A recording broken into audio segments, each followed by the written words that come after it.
Congratulations, Singapore, you made it to the list. And now we are the 8th, apparently, in the fashion capitals of the world. And here with us today, we have a panel of very distinguished guests. Imran. Alright, here we have Wykidd Song, fashion designer for his own label, Wykidd. Yes. And John Fussner, half of Cipher. We have Tracy Phillips, everybody knows her as a director of present purpose creative consultant. And Tjin Lee, aka the organizer of the Asian Fashion Exchange. And Audi Fashion Festival. And also Gerry Rezel, next to wearing Wykidd. Yes. And he's a vice president of group communications, group marketing and communications for Thanks. And Joe Spinelli, head of fashion at Raffles Design Institute. Yep. And last but not least, Elim Chew. She just touched on from Australia, huh? Yeah, that's right. Yeah. And the 77th Street president. Okay, so how many of you actually do think that Singapore deserves to be recognized as one of the top 10 fashion capitals of the world? Heads up. Well, you have to define... I may contextualize this for everyone. That search was actually done by Global Language Monitor, covering over 75,000 titles worldwide, both print and online. And I think that it was actually about media buzz and about how much of the world was talking about Singapore. So in that sense, we are getting a lot of buzz, we are getting a lot of talk. It's not about whether we think Paris or New York is better than London, or whether Singapore is buzzy enough to be, number 8. In the media, according to a totally neutral, ranking system, we are one of the top 10 talked about cities. So I think we should ask ourselves really how we got there and why the world is talking about Singapore, and we should be happy about it. To look at it in different contexts, we have the most taxis per capita in the world, but that doesn't make our taxi service the best in the world. What do you think makes a fashion capital, Tracy?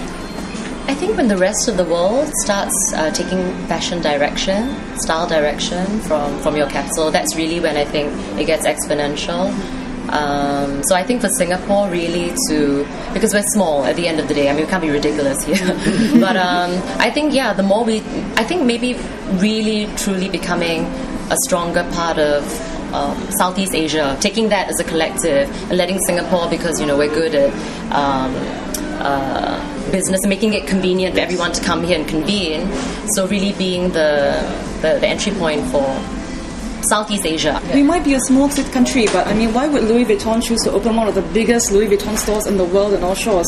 Or H&M for that matter, why would they choose Singapore? If they were going to open a Southeast Asian store, Indonesia is a much bigger market, and so was Malaysia. Why would they open one in Singapore? It's because we are a trend leader, we are a trendsetter, an opinion leader. Like Tracy says, if people look to Singapore for style and for ideas, well, that's why H&M opens up here. I mean, when I first came here, there was one museum and it was under reparations, and you couldn't get an exhibition in there that was anything, and we've had La Croix that was exhibited here, and we've had quite a few people, and there's talk of other exhibitions going on that sort of spur the creativity in a designer. And we've got all the hygiene factors here. I mean, as in we are a good place to do business. I mean, everyone speaks English. I mean, I think that Singapore's got all that. I mean, of course, there's the IP. We protect intellectual property as well. So it's not like if you bring your designs here, you find it on the internet in 2 days' time. So, Singapore's got a lot going for it in that sense.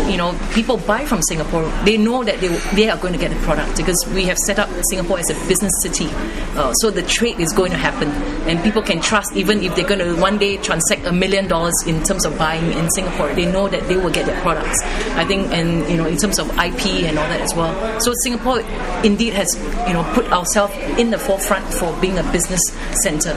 So it is very exciting. It's how we come together and collaborate. We can't do it alone to create an industry for ourselves. We have almost all the big brands, almost all the big international brands available to shop in Singapore along a stretch of a kilometer. But then again, looking at the collections itself, I mean, per brand, you don't have a complete selection of everything that you might see in, let's say, magazines from the UK or from the US. So it doesn't give you a wide breadth of really what's fashionable, what is really in trend. So I mean, if you want to go into technical details, then these are the things that I would say, really, how does that happen? So while most of our guests agree Singapore does have its merits as a global fashion capital, others think there is room for improvement. But how? Find out in our next clip. Bye.